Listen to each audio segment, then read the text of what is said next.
Mark chapter 14. After 2 days it was the Passover and the feast of unleavened bread. And the chief priests and the scribes sought how they might take him by trickery and put him to death. But they said, "Not during the feast, lest there be an uproar of the people."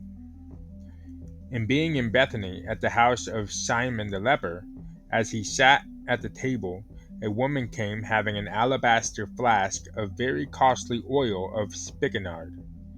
Then she broke the flask and poured it on his head. But there were some who were indignant among themselves, and said, "Why was this fragrant oil wasted? For it might have been sold for more than 300 denarii and given to the poor." And they criticized her sharply. But Jesus said, "Let her alone. Why do you trouble her? She has done a good work for me. For you have the poor with you always, and whenever you wish, you may do them good. But me you do not have always. She has done what she could. She has come beforehand to anoint my body for burial. Assuredly I say to you, wherever this gospel is preached in the whole world, what this woman has done will also be told as a memorial to her." Then Judas Iscariot, one of the 12, went to the chief priests to betray him to them. And when they heard it, they were glad, and promised to give him money. So they sought how he might conveniently betray him. Now the first day of unleavened bread, when they killed the Passover lamb, his disciples said to him, "Where do you want us to go and prepare, that you may eat the Passover?" And he sent out 2 of his disciples and said to them, "Go into the city, and a man will meet you carrying a pitcher of water. Follow him. Wherever he goes in, say to the master of the house, 'The teacher says, where is the guest room in which I may eat the Passover with my disciples?' Then he will show you a large upper room, furnished and prepared. There make ready for us." So his disciples went out and came into the city, and found it just as he had said to them, and they prepared the Passover. In the evening he came with the 12. Now as they sat and ate, Jesus said, "Assuredly I say to you, one of you who eats with me will betray me." And they began to be sorrowful, and to say to him one by one, "Is it I?" And another said, "Is it I?" He answered and said to them, "It is one of the 12 who dips with me in the dish. The Son of Man indeed goes just as it is written of him. But woe to that man by whom the Son of Man is betrayed. It would have been good for that man if he had never been born." And as they were eating, Jesus took bread, blessed and broke it, and gave it to them, and said, "Take, eat. This is my body." Then he took the cup, and when he had given thanks, he gave it to them, and they all drank from it. And he said to them, "This is my blood of the new covenant, which is shed for many. Assuredly I say to you, I will no longer drink of the fruit of the vine until that day when I drink it new in the kingdom of God." And when they had sung a hymn, they went out to the Mount of Olives. Then Jesus said to them, "All of you will be made to stumble because of me this night, for it is written, 'I will strike the shepherd, and the sheep will be scattered.' But after I have been raised, I will go before you to Galilee." Peter said to him, "Even if all are made to stumble, yet I will not be." Jesus said to him, "Assuredly I say to you, that today, even this night, before the rooster crows twice, you will deny me 3 times. But he spoke more vehemently, "If I have to die with you, I will not deny you." And they all said likewise. Then they came to a place which was named Gethsemane, and he said to his disciples, "Sit here while I pray." And he took Peter, James, and John with him.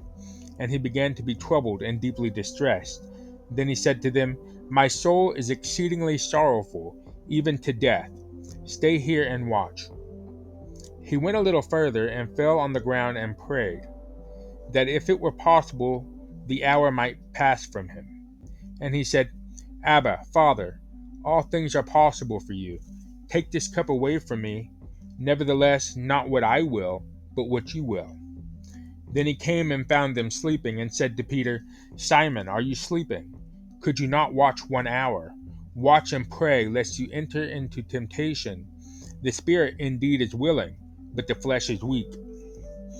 Again he went away and prayed, and spoke the same words. And when he returned, he found them asleep again, for their eyes were heavy. and they did not know what to answer him. Then he came the third time and said to them, "Are you still sleeping and resting? It is enough. The hour has come. Behold, the Son of Man is being betrayed into the hands of sinners. Rise, let us be going. See, my betrayer is at hand." And immediately, while he was still speaking, Judas, one of the 12, with a great multitude with swords and clubs, came from the chief priests and the scribes and the elders. Now his betrayer had given them a signal, saying, "Whomever I kiss, he is the one. Seize him and lead him away safely." As soon as he had come, immediately he went up to him and said to him, "Rabbi, Rabbi," and kissed him. Then they laid their hands on him and took him. And one of those who stood by drew his sword and struck the servant of the high priest and cut off his ear. Then Jesus answered and said to them, "Have you come out as against a robber with swords and clubs to take me? I was daily with you in the temple teaching, and you did not seize me. But the scriptures must be fulfilled." Now a certain young man followed him, having a linen cloth thrown around his naked body. And the young men laid hold of him, and he left the linen cloth and fled from them naked. And they led Jesus away to the high priest, and with him were assembled all the chief priests, the elders, and the scribes.